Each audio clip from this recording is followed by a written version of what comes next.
Hello my dear friends, welcome to lucky education. और आज हम एक टॉपिक देखेंगे, how federalism is practised in India.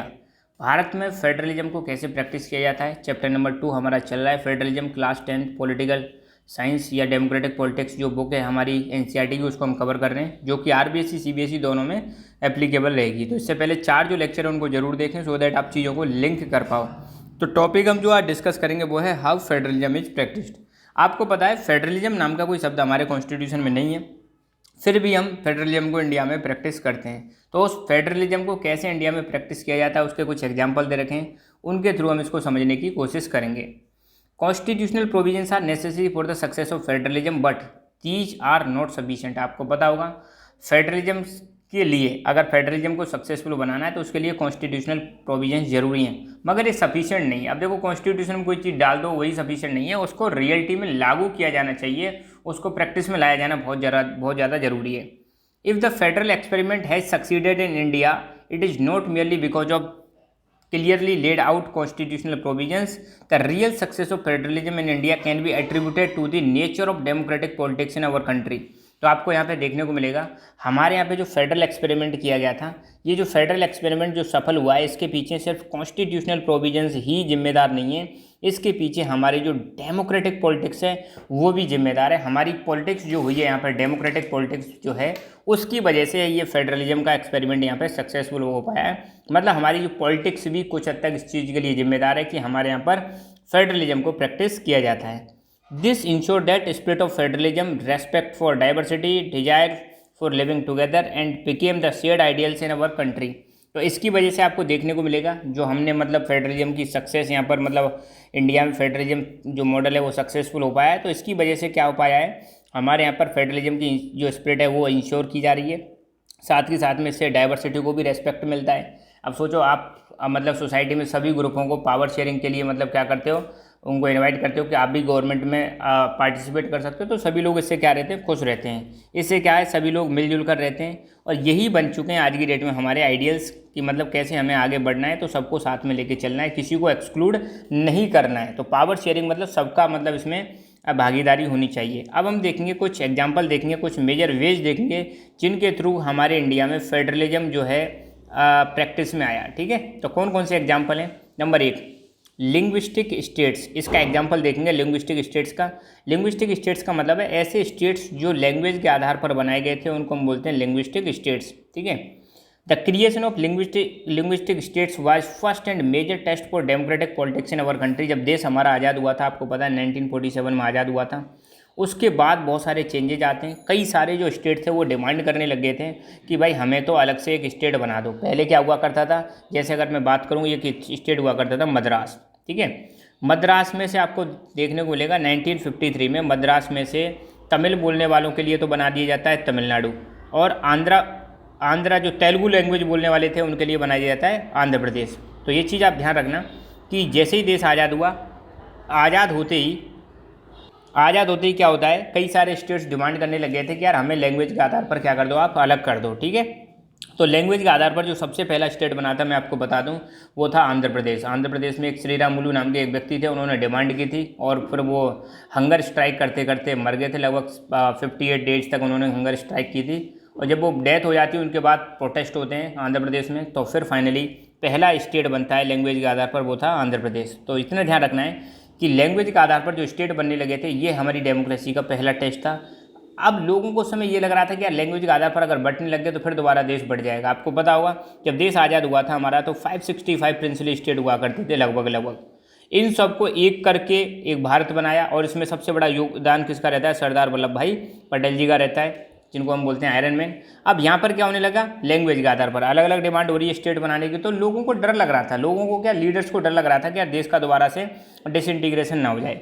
Many old states have vanished and new state have been emerged या created. तो आपको देखने को मिलेगा पुराने जो स्टेट थे उनको ख़त्म कर दिया गया था, नए नए स्टेट बनाए गए थे। जैसे मैंने बोला था मद्रास को ख़त्म कर दिया, मद्रास की जगह पर क्या बन गए, एक तो तमिलनाडु बन गया, दूसरा बन गया आंध्र प्रदेश। ऐसे ही पहले एक स्टेट हुआ करता था बॉम्बे, तो बॉम्बे में 2 प्रकार के लोग थे, गुजराती बोलने वालों के लिए गुजरात बना दिया, मराठी बोलने वालों के लिए महाराष्ट्र बना दिया। तो पुराने स्टेट्स को क्या कर दिया गया, ख़त्म कर दिया गया, और इनकी जगह पर नए नए स्टेट्स बनाए गए थे। ठीक है, areas boundaries and names of states have been change. कई स्टेट्स के एरियाज, उनकी बाउंड्रीज और उनके नेम भी चेंज किए गए थे। कई सारे स्टेट्स के नेम चेंज किए जाते हैं। 1947 में आपको देखने को मिलेगा the boundaries of several old states of India were changed in order to create new states.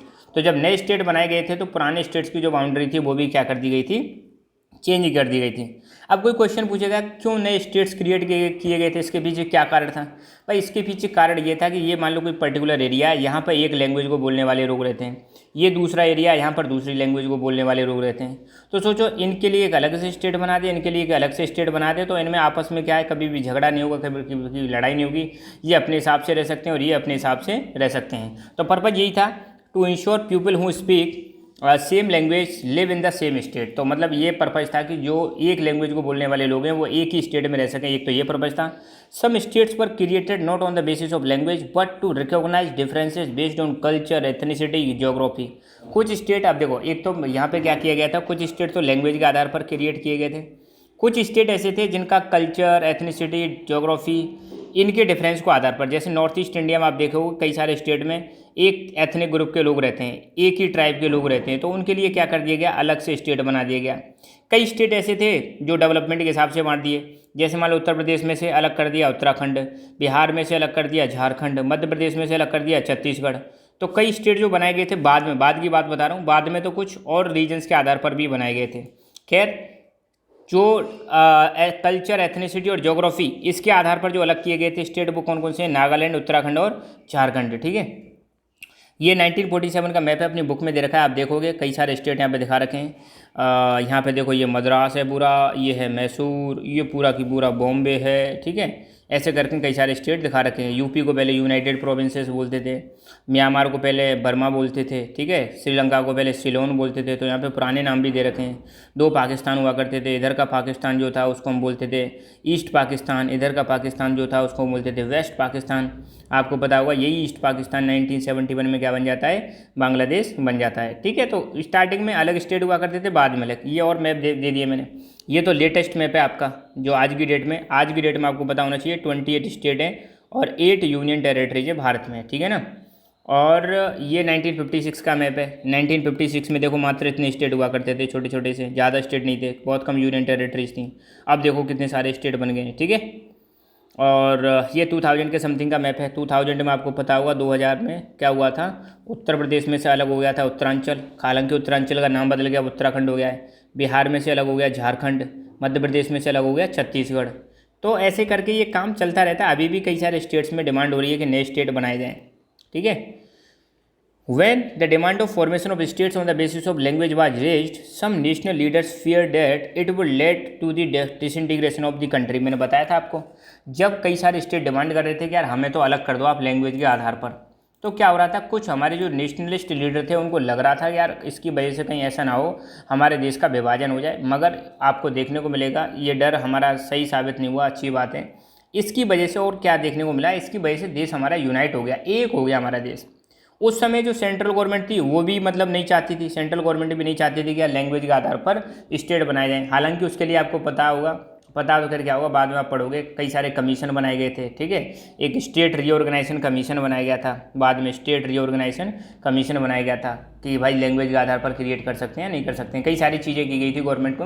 पर ध्यान रखना है कि जब ये स्टेट्स क्रिएट किए जा रहे थे तो उस समय पर सेंट्रल गवर्नमेंट को भी डर लग रहा था, वो भी नहीं चाहती थी कि ऐसे स्टेट क्रिएट हो, हमारे लीडर्स भी नहीं चाहते थे। मगर कंडीशन ऐसी बन चुकी थी कि हमें मजबूरी में कई सारे स्टेट्स को लैंग्वेज के आधार पर अलग करना पड़ा। द एक्सपीरियंस हैज़, अब इसका फ़ायदा क्या हुआ, the experience has shown the formation of linguistic states has actually made the country more United. अब एक्सपीरियंस क्या देखने को मिला, इसकी वजह से हमारा जो देश है ना वो पहले से और ज़्यादा यूनाइट हो गया। मतलब इसका हमें पॉजिटिव फ़ायदा देखने को मिला, इसकी वजह से हमारा देश यूनाइट हो गया, तो अच्छी बात है। अब सोचो अगर हम किसी को नहीं कहते कि नहीं भाई आप नहीं बना सकते, तो हो सकता है वो फिर अलग होने की बात कर ले कि यार हम तो बिल्कुल अलग होंगे। तो खैर उसको शांत करके हमने डाइवर्सिटी को अकोमोडेट कर लिया, साथ में लेके उनको चल रहे हैं, उनकी डिमांड्स फुलफिल कर दी, तो इससे हमारा देश और ज़्यादा पहले से यूनाइट हो गया। It has also made administration easier. अब सोचो पहले बड़ा स्टेट हुआ करता था, उसका एडमिनिस्ट्रेशन करने में दिक्कत आ रही थी, उसको बांट दिया, इसका अलग से स्टेट बना दिया, इसका अलग स्टेट बना दिया, तो इसको एडमिनिस्ट्रेशन करने में, प्रशासन में कोई दिक्कत नहीं आती है। तो अब यहाँ पे क्या किया गया, देखो अब इस वाले एक्सपेरिमेंट में आप क्या देखोगे, यहाँ पे पूरे देश में क्या किया गया, स्टेट्स बना दिए। तो स्टेट बनाने से फ़ायदा क्या हो रहा है, पावर जो होती है वो सेंट्रल गवर्नमेंट की वो डिवाइड की जा रही है। तो एक प्रकार से यहाँ पर भी क्या देखने को मिल रहा है, फेडरल कॉन्सेप्ट देखने को मिल रहा है, फेडरलिज्म वाला कॉन्सेप्ट हमें देखने को मिल रहा है। यहाँ पर पावर जो है शेयर की जा रही है, पावर शेयर की जा रही है, इसका फायदा हो रहा है हमें, हो रहा है कि नहीं हो रहा है। तो ये भी एक प्रकार से फेडरलिज्म का ही एग्जाम्पल है। अब हम बात करेंगे लैंग्वेज पॉलिसी की, ठीक है। अब एक समय ऐसा आया था 1960 के दौरान, 1960 वाला जो टाइम चल रहा था 1960 से 1970 के बीच में, मतलब एक बार कोशिश की गई थी हिंदी को मतलब इम्पोज करने की हर जगह पर, जहाँ पर हिंदी नहीं बोली जा रही वहीं पर हिंदी बोलने इम्पोज करने की कोशिश की गई थी। तो इसका बहुत कड़ा विरोध हुआ था, स्पेशली साउथ इंडियन स्टेट्स में। अब देखो यार, साउथ में तो वहाँ पे बोलते ही नहीं है, वहाँ पे साउथ में जैसे तमिलनाडु की बात करें तो तमिल लैंग्वेज बोलते हैं, आंध्र प्रदेश की बात करें तो तेलुगु बोलते हैं, मलयालम की केरल की बात करें तो मलयालम बोलते हैं, कर्नाटक की बात करें तो कन्नड़ बोलते हैं, ठीक है। तो वहाँ पे तो साउथ इंडियन लैंग्वेज बोली जाती हैं। अब वहाँ पे हिंदी कम जानते हैं लोग, जानते हैं ऐसा नहीं है, कम जानते हैं। तो वहाँ पर आप हिंदी इम्पोज करोगे तो उन लोगों को अच्छा नहीं लगेगा डेफिनेटली। अब सोचो यार, अपने यहाँ नॉर्थ इंडिया में भी अगर हम क्या करें कि साउथ इंडियन लैंग्वेज को इम्पोज करने की कोशिश करें तो हम भी मतलब डेफिनेटली विरोध करेंगे। तो इसी के बारे में बताया गया है लैंग्वेज पॉलिसी के बारे में। The second test for the Indian federation is language policy. हमारी लैंग्वेज पॉलिसी वाला जो था ये सेकंड टेस्ट है हमारी, जब देश आज़ाद हुआ था उसके बाद। और constitution did not give the status of national language to any one language. तो ये चीज़ आप ध्यान रखना, बहुत इंपॉर्टेंट है। हम कहते हैं हमारा नेशनल बर्ड कौन सा है, नेशनल एनिमल कौन सा है, नेशनल फ्लावर कौन सा है, हर चीज़ है हमारी, नेशनल सॉन्ग कौन सा है, मगर ध्यान रखना हमारी कोई नेशनल लैंग्वेज नहीं है। ये चीज़ आपको ध्यान रखना है, कोई नेशनल लैंग्वेज नहीं है। हमारी दो ऑफिशियल लैंग्वेज है, हिंदी और इंग्लिश। ध्यान रखना, आज की डेट में हमारी दो ऑफिशियल लैंग्वेज है, हिंदी और इंग्लिश। हिंदी जो है बहुत सारे लोगों की मदर टंग है, मतलब मातृभाषा है। लगभग 40% जो इंडियंस हैं उसकी मातृभाषा क्या है, हिंदी। अब सोचो 40% की तो है ना, बाकी 60% की तो अलग अलग मातृभाषा हैं। तो बताओ पूरे देश में हिंदी अगर लागू करेंगे तो 60% लोग विरोध करेंगे, डेफिनेटली विरोध करेंगे। So there were many safeguards to protect other languages. तो जो बाकी लैंग्वेजेज हैं उनको प्रोटेक्ट करने के लिए बहुत सारे प्रोविजंस हमारे कॉन्स्टिट्यूशन में दे रखे हैं। There are 22 languages recognized as scheduled languages by the Constitution, including Hindi. तो एक बार ध्यान रखना कि हमारे संविधान में 22 लैंग्वेजेज को क्या किया गया है, शेड्यूल्ड लैंग्वेज की कैटेगरी में डाला गया है। मतलब हमारा जो कॉन्स्टिट्यूशन में जो लैंग्वेजेज लिस्टेड है उनको हम बोलते हैं शेड्यूल्ड लैंग्वेजेज। तो कॉन्स्टिट्यूशन में कितनी लैंग्वेजेज लिस्टेड है, 22 इंक्लूडिंग हिंदी। तो ये चीज़ आपको ध्यान रखना। इसका मतलब क्या है, हम बाकी को भी क्या दे रहे हैं, आप जगह दे रहे हैं। तो ये थोड़ी एडिशनल इन्फॉर्मेशन है, आपको अगर याद रखना है कि ये संविधान में कहाँ आती हैं। तो कॉन्स्टिट्यूशन में बेटा 8th शेड्यूल है। टोटल हमारे कॉन्स्टिट्यूशन में 12 शेड्यूल हैं। तो 12 में से जो 8वां जो शेड्यूल है कॉन्स्टिट्यूशन का, उसमें 22 लैंग्वेजेज के बारे में बताया गया है। कौन कौन सी 22 लैंग्वेजेज हैं आपको याद नहीं करनी, जस्ट एक मैं बता देता हूँ। आसामीज, बंगाली, गुजराती, हिंदी, कन्नड़, कश्मीरी, कोंकणी, मलयालम, मणिपुरी, मराठी, नेपाली, उड़िया, पंजाबी, संस्कृत, सिंधी, तमिल, तेलुगु, उर्दू, बोडो, संथाली, मैथिली, डोगरी। ये हैं बेटा 22 लैंग्वेजेज जो हमारे कॉन्स्टिट्यूशन के 8th शेड्यूल में लिस्टेड हैं। ये चीज़ आप ध्यान रखना। शुरू में 14 हुआ करती थी, पूरी यहाँ पे कहानी भी दे रखी है, बाद में ऐड की गई थी कई सारी, ठीक है। States to have their own official languages. अब देखो हमने नेशनल तो हमने देख ली, सेंट्रल नेशनल लेवल पर तो इंग्लिश और हिंदी जो हैं ये हैं ऑफिशियल लैंग्वेज, मगर स्टेट्स की भी अपनी खुद की ऑफिशियल लैंग्वेज होती है। कई स्टेट्स की ऑफिशियल लैंग्वेज इंग्लिश है, ये भी ध्यान रखना। Much of the government work take place in official languages of concern state. अब हर स्टेट में, सपोज मान लो अब मैं कह रहा हूँ तमिलनाडु, मान लो, जस्ट एग्जांपल दे रहा हूँ, मान लो हाइपोथेटिकली, अब वहाँ की ऑफिशियल लैंग्वेज है तमिल। तो वहाँ के जो ज़्यादातर काम होगा ना वो किस में होगा, तमिल में ही होगा, ठीक है। इसमें कोई बुराई नहीं है और हर स्टेट को ये चीज़ आज़ादी है अपनी कोई सी भी ऑफिशियल लैंग्वेज चुनने की। अब एक बात करें, अगर मान लो आप सेंट्रल गवर्नमेंट का कोई एग्जाम दे रहे हो, सेंट्रल गवर्नमेंट का आप कोई एग्जाम दे रहे हो, तो आपको ये जो शेड्यूल्ड लैंग्वेज है इनमें से किसी भी लैंग्वेज को ऑप्ट करने का अधिकार है। आप जो चाहो जो लैंग्वेज सेलेक्ट कर सकते हो, उसी लैंग्वेज में आपको पेपर मिल जाएगा। देखो कितनी अच्छी खासियत है। एक केस हम देखते हैं 1965 का। 1965 में क्या देखने को मिलेगा, according to the constitution the use of English for the official purpose was to stop in 1965। मतलब कॉन्स्टिट्यूशन में हमारे में ऐसे प्रोविजन था कि 1965 तक हमको इंग्लिश को यूज करना क्या करना पड़ेगा, बंद करना पड़ेगा। आप सोचो इंग्लिश, अब देखो साउथ इंडियन स्टेट है वहाँ पे इंग्लिश जानते हैं सब लोग, ठीक है, मगर हिंदी नहीं जानते। तो यहाँ पे कोशिश की गई थी कि हिंदी लागू कर दें, ठीक है। तो मतलब क्या कहा जा रहा था, कॉन्स्टिट्यूशन के हिसाब से ये कहा जा रहा था कि 1965 में जो ऑफिशियल लैंग्वेज इंग्लिश है उसको क्या कर दिया जाएगा, बंद कर दिया जाएगा। But many non Hindi speaking states demanded that use of English should be continue. मतलब जो नॉन हिंदी स्पीकिंग स्टेट थे जैसे साउथ इंडियन स्टेट्स, उन्होंने कहा भाई नहीं, इंग्लिश को आप बंद मत करो, इंग्लिश को कंटिन्यू रहने दो, क्योंकि हम अपने जो ऑफिशियल वर्क है वो इंग्लिश में कर सकते हैं, इंग्लिश हमें आती है बट हिंदी नहीं आती। इन तमिलनाडु दिस मूवमेंट टुक ये वायलेंट फॉर्म तमिलनाडु में तो आपको देखने को मिलेगा, बहुत सारे लोग प्रोटेस्ट करने लग गए थे, कई लोगों की जान भी गई थी इसमें, ठीक है। Central government responded by agreeing to continue the use of English along with the Hindi for official language. अब देखो यहाँ पे सेंट्रल गवर्नमेंट ने क्या स्टांस लिया। सेंट्रल गवर्नमेंट ने बोला ठीक है भाई, जब यार प्रोटेस्ट होने लगे तो उनको लगा कि यार ये तो देश और बढ़ जाएगा, ज़्यादा दिक्कत हो जाएगी, तो फिर सेंट्रल गवर्नमेंट ने बोला कि ठीक है, हम इंग्लिश और हिंदी दोनों को ऑफिशियल लैंग्वेजेस के लिए यूज करेंगे और इंग्लिश को हम स्टॉप नहीं करेंगे। तो ये सेंट्रल गवर्नमेंट का रेस्पॉन्स था। अगर सोचो ये नहीं करते कंटिन्यू तो फिर कहानी कुछ और होती। Many critics think that this solution favoured the English speaking elites. अब बहुत सारे लोग इसको क्रिटिसाइज कर रहे थे कि इससे तो क्या होगा कि जो गवर्नमेंट जो है इंग्लिश बोलने वाले लोगों को क्या कर रही है, फेवर कर रही है। खैर, promotion of Hindi continue to be official policy of government of India. आज भी हमारी जो गवर्नमेंट ऑफ इंडिया है वो क्या करती है, हिंदी को प्रमोट करती है। क्यों प्रमोट करती है? क्यों भाई, ज़्यादातर मतलब लोग क्या बोल रहे हैं, हिंदी बोल रहे हैं। अब मगर इसका मतलब ये नहीं है कि जिन स्टेट्स में हिंदी नहीं बोली जा रही है, ध्यान रखना, इसका मतलब ये नहीं है कि जिन स्टेट्स में हिंदी नहीं बोली जा रही है, दूसरी लैंग्वेज बोली जा रही है, वहाँ पर सेंट्रल गवर्नमेंट इम्पोज करेगी। इम्पोज करने की बात नहीं की जा रही है, ध्यान रखना। देखो क्या लिख रहा है, the promotion does not mean that central government can not impose Hindi on the states which people speak a different language. तो मतलब सेंट्रल गवर्नमेंट हिंदी को उन स्टेट्स में लागू नहीं कर सकती जिन स्टेट में हिंदी नहीं बोली जाती है। तो प्रमोशन का मतलब है सिर्फ प्रमोट कर रही है, ऑफिशियल पॉलिसी, मतलब ये पॉलिसी है गवर्नमेंट की, पर इम्पोज नहीं करेगी, इसका मतलब ये नहीं है। तीसरा है सेंट्रल स्टेट रिलेशंस। तो देखो यहाँ पर भी फेडरलिज्म वाला कॉन्सेप्ट दिया जा रहा है कि जिन स्टेट में यार नहीं बोली जा रही ना हिंदी, कोई दिक्कत नहीं है, वहाँ की उनकी लैंग्वेज को क्या करो, उनकी लैंग्वेज को यूज करो। तो इससे क्या होता है, हम मतलब यूनिटी मेंटेन करके रख सकते हैं। पावर शेयरिंग में यही होता है, उनको भी पावर दे दी कि भाई आप अपनी लैंग्वेज को इस्तेमाल कर सकते हो, अच्छी बात है ना। अब सेंट्रल गवर्नमेंट के नहीं, सभी हिंदी बोलेंगे, तो इससे क्या है, देश के टूटने की संभावना बढ़ जाती है। तो ये भी एक प्रकार से फेडरलिज्म का ही कॉन्सेप्ट है, जहाँ पर सेंटर स्टेट मिलकर काम कर रहे हैं। अच्छा, अब हम देखेंगे सेंटर स्टेट रिलेशंस के बारे में देखेंगे।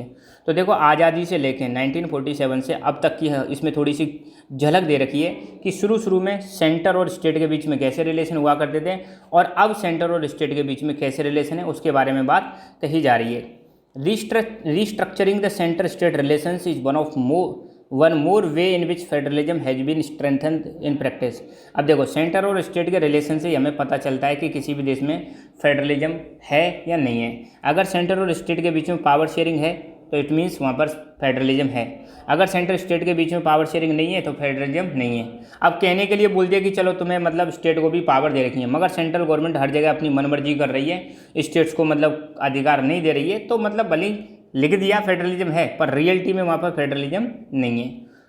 How the constitutional arrangement for the sharing power work in reality depends to a large extent how the ruling parties and leaders follow these arrangement. अब देखो पावर शेयरिंग का अरेंजमेंट तो हमने constitution में कर दिया, उसके लिए हमने पावर शेयरिंग की 3 लिस्ट भी बना दी, union list, state list, concurrent list, ये चीज़ तो कर दी, मगर ये रियलिटी में कैसे लागू होगी ये किस पे डिपेंड करता है, ये डिपेंड करता है रूलिंग पार्टीज और उनके लीडर्स पर। अब रूलिंग पार्टी का मतलब क्या है, सपोज चुनाव हुए, ठीक है, चुनाव होने के बाद जो पार्टी गवर्नमेंट बनाती है उस पार्टी को तो बोलते हैं रूलिंग पार्टी, और जो पार्टी हारती है, मतलब जैसे मान लो एक पार्टी को 300 सीट मिली, एक पार्टी को मान लो 200 सीट मिली, तो 300 वाली तो सरकार बनाएगी और 200 सीट मिली उनकी सरकार नहीं मिली, तो ये वाली पार्टी तो बन जाएंगी अब अपोजिशन पार्टी, और जो सरकार चलाएगी वो वाली बन जाएगी रूलिंग पार्टी। तो ध्यान रखना सेंटर और स्टेट के बीच में जो रिलेशंस हैं और जो पावर शेयरिंग का एग्रीमेंट है, पावर शेयरिंग का जो अरेंजमेंट है, ये किस पे डिपेंड करता है, ये रूलिंग पार्टी पर डिपेंड करता है कि वो कैसे इसको यूज कर रहे हैं। अब पहले की बात कही जा रही है यहाँ पर, for a long time same party ruled both centre and in most of the states. अब आपको मैं अगर आपको थोड़ी सी कहानी बताऊं तो जब देश हमारा आज़ाद हुआ था 1947 में, तब से लेकर 1977 तक एक जनरल आइडिया बता रहा हूँ, ध्यान रखना। तो देखो पहला हमारा जो जनरल इलेक्शन हुआ था, जनरल इलेक्शन, ध्यान देना। अब जनरल इलेक्शन का मतलब मैं आपको समझा देता हूँ। जनरल इलेक्शन का मतलब बेटा ये है कि हर 5 साल में जो चुनाव होते हैं उनको बोलते हैं जनरल इलेक्शन, ठीक है। और मान लो बीच में सरकार टूट जाए, सरकार गिर जाए, जो इलेक्शन होते हैं उनको हम बोलते हैं मिड टर्म इलेक्शन। एक कैसा इलेक्शन होता है जिसमें मान लो कोई कैंडिडेट है वो रिजाइन कर दे या उसकी डेथ हो जाए, उसकी जगह पर जो चुनाव होगा उसको हम बोलते हैं बाई इलेक्शन, ठीक है। तो ये 5 साल वाले जो इलेक्शन है उसको हम जनरल इलेक्शन बोलते हैं। तो हमारा पहला जनरल इलेक्शन हुआ था 1952 में, दूसरा जनरल इलेक्शन हुआ था 1957 में, तीसरा जनरल इलेक्शन हुआ था 1962 में और चौथा जनरल इलेक्शन हुआ था 1967 में। फिर 1970 ठीक है, 1971 के आसपास मतलब हुआ था, ठीक है, 71-72 के आसपास हुआ था। तो ये जनरल इलेक्शन की कहानी है। तो शुरू में आपको देखने को मिलेगा हमारे इंडिया में सेंटर में, सेंट्रल गवर्नमेंट के लेवल पर और स्टेट में एक ही पार्टी का डोमिनेंस चलता था और वो पार्टी थी इंडियन नेशनल कांग्रेस। कौन सी थी? Indian national Congress. अब सोचो उस समय पर जब देश आज़ाद हुआ था तो लोग बाग एक ही पार्टी को जानते थे और वो पार्टी थी इंडियन नेशनल कांग्रेस। तो 1977 तक आपको देखने को मिलेगा जनरली ज़्यादातर जगह पर, जनरल बोल रहा हूँ मैं, कई जगह पे जैसे मतलब कम्युनिस्ट पार्टी ऑफ इंडिया, इसने भी सरकार बनाई थी, केरल में सरकार बनाई थी उस समय पर 1957 के समथिंग। मगर मैं एक जनरल आइडिया बता रहा हूँ, लगभग 1977 तक एक ही पार्टी डोमिनेट करती थी सेंटर में भी और स्टेट में, और वो थी इंडियन नेशनल कांग्रेस। तो वही चीज़ यहाँ पे बताई जा रही है। For a long time same party ruled both centre and state in most of the states. तो सोचो 1951 से भी अगर लगाओ 1977 तक तो कितने साल हो गए? 20 साल हो गए कम से कम, हैं 20-30 साल हो गए, 20 साल से भी ज़्यादा हो गए, लगभग 20-30 साल आप देखने को मिलेगा एक ही पार्टी ने क्या किया, भारत में रूल किया था। This mean that state government did not exercise their rights as autonomous federal units. तो उस समय पर कई स्टेट गवर्नमेंट जो थी वो अलग से इंडिपेंडेंटली क्या नहीं कर पा रही थी, अपनी पावर्स का इस्तेमाल नहीं कर पा रही थी, क्योंकि सेंटर में जो सरकार थी वो स्टेट में थी। तो सेंटर जो बोलेगा वही स्टेट को बात माननी पड़ती थी। मतलब स्टेट के पास ज़्यादा ऑटोनॉमी नहीं थी, स्टेट्स के पास ज़्यादा फ्रीडम नहीं थी, स्टेट्स को इतनी चॉइस नहीं थी कि वो अपनी मर्जी से सरकार चला सकें। As and when the ruling party at the state level was different, the parties ruled at the centre try to continue the powers, try to undermine the powers of state. अब देखो कई बार क्या होता था, मान लो सेंट्रल में Congress, state में मान लो सीपीआई की सरकार आ गई। अब ये चीज़ क्या है, सेंट्रल जो गवर्नमेंट है उसको अच्छी नहीं लगती थी, तो कई बार क्या करती थी सेंट्रल गवर्नमेंट स्टेट में से ये जो सरकार हुआ करती थी इनको आर्टिकल 356 आपको पता है, प्रेसिडेंट रूल लगा देना, ठीक है, स्टेट इमरजेंसी जो लग जाती है, ऐसे लगा के इन सरकारों को हटा देते थे। तो मतलब कई बार यही चीज़ कही जा रही है कि कई बार जब सेंट्रल और स्टेट में अलग अलग सरकारें हुआ करती थी तो सेंट्रल वाली जो गवर्नमेंट हुआ करती थी वो स्टेट में से स्टेट गवर्नमेंट को हटाने की कोशिश करती थी कि कैसे इसको हटाया जाए, कैसे इसकी पावर्स को कम किया जाए। In those days, central government would often misuse the constitution to dismiss the state government that were controlled by the rival parties. तो उस समय पर क्या हुआ करता था, जो सेंट्रल गवर्नमेंट हुआ करती थी वो कॉन्स्टिट्यूशन का मिसयूज करती थी। मैंने बताया कौन सा आर्टिकल 356 में लिखा हुआ है प्रेसिडेंट रूल के बारे में। तो उस समय पर जो सरकारें हुआ करती थी स्टेट की सरकारों को हटा दिया करती थी, ठीक है, पावर का मिसयूज करके, और स्टेट गवर्नमेंट में उनकी जो राइवल पार्टी हुआ करती थी, उनकी जो विरोधी पार्टी हुआ करती थी, उनको रूल नहीं करने देती थी। अब सोचो, अब वैसे तो कहने के लिए क्या है कि हाँ भाई सेंटर है और स्टेट है, पावर शेयर है, कॉन्स्टिट्यूशन में तो हमने बना दिया, पर रियलिटी में क्या देखने को मिल रहा है आपको? रियलिटी में यहाँ पे जो स्टेट गवर्नमेंट है वो काम ही नहीं कर पा रही है, सेंट्रल गवर्नमेंट काम ही नहीं करने दे रही है। तो ये तो भाई फेडरलिज्म का जो कॉन्सेप्ट है इसके बिल्कुल खिलाफ है, फेडरलिज्म के कॉन्सेप्ट को ये अंडरमाइन करता है, ठीक है। फिर अब एक चेंज देखने को मिलेगा 1990 के बाद, 1990 का जो दौर आता है उसके बाद आपको देखने को मिलेगा 2000 के समथिंग भारत में कोई भी पार्टी मेजोरिटी में ही नहीं आती है। मेजोरिटी में आने का मतलब, अब जैसे सरकार बनाने के लिए क्या चाहिए, 50% + 1 इतनी सीट लाना जरूरी है, तब जाके आप मेजोरिटी गवर्नमेंट बना सकते हो। अगर ऐसा नहीं कर पा रहे हो तो फिर आपको बनाना पड़ेगी कोलिजन की गवर्नमेंट। कोलिजन में क्या होता है, 2 या 2 से ज़्यादा पॉलिटिकल पार्टीज मिलकर सरकार बनाती हैं। तो अब 1990 के बाद क्या कहानी होती है, कोई भी सिंगल पार्टी सरकार नहीं बना पा रही थी। तो ऐसे में फिर शुरुआत होती है कोलिजन के एरा की। कोलिजन का मतलब अब कई सारी पार्टी मिलकर क्या चलाएंगी, सरकार चलाएंगी। बुक में देखो ये फोटो दे रखा है, कितना शानदार है, यहाँ पर सरकार चला रहे हैं, यहाँ पे देखो कितनी पार्टी हैं, यहाँ पर कई सारी पार्टी मिलकर क्या कर रही हैं, सरकार चला रही है। सिंहासन पर यहाँ पे बैठ तो गए सिंहासन पे, मगर देखो कितने सारे यहाँ पे सिंबल दिखा रखे हैं, साइकिल दिखा रखी है, पत्ती सी दिखा रखी है। तो बहुत सारी पार्टी मिलकर क्या चलाती हैं, सरकार जब चलाती हैं तो उसको हम बोलते हैं कोलिजन गवर्नमेंट। तो 1990 वाले टाइम की बात करें तो this period saw the rise of regional political parties in many states of the country. तो हमें यही देखने को मिलेगा 1990 के बाद आपको क्या देखने को मिलेगा, कई सारे स्टेट्स में रीजनल पार्टीज का इमरजेंस होता है। रीजनल पार्टी मतलब क्षेत्रीय पार्टी है। जैसे आज की डेट में अगर मैं बात करूं, महाराष्ट्र में एक रीजनल पार्टी है शिवसेना, ठीक है। दिल्ली में रीजनल पार्टी कौन सी हो गई, आम आदमी पार्टी। यूपी में रीजनल पार्टी है जैसे आपकी समाजवादी पार्टी, ठीक है। तो ऐसे कई सारी पार्टियां क्या हैं, रीजनल पार्टियां, अलग अलग क्षेत्र में अलग अलग रीजनल पार्टियां हैं। तो 1990 के बाद आपको क्या देखने को मिलेगा, कई सारे स्टेट में कई सारी रीजनल पार्टी का इमरजेंस होता है। अब स्टेट में जब रीजनल पार्टी आती हैं तो रीजनल पार्टीज को स्टेट में ज़्यादा मेजोरिटी मिलने की संभावना रहती है, ठीक है। तो this was also the beginning of the era of collision governments eight the centre.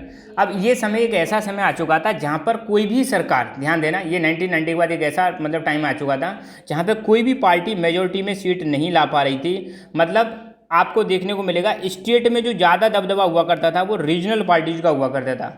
तो अब क्या हुआ, सेंट्रल गवर्नमेंट में मतलब जो सेंटर में जो सरकार होती थी उसको मजबूरी हो गई कि क्या करना पड़ा, उसको गठबंधन करना पड़ा। तो since no single party got clear majority in the Lok Sabha, the major national parties had to enter into an alliance with many parties including several regional parties to form a government at the centre.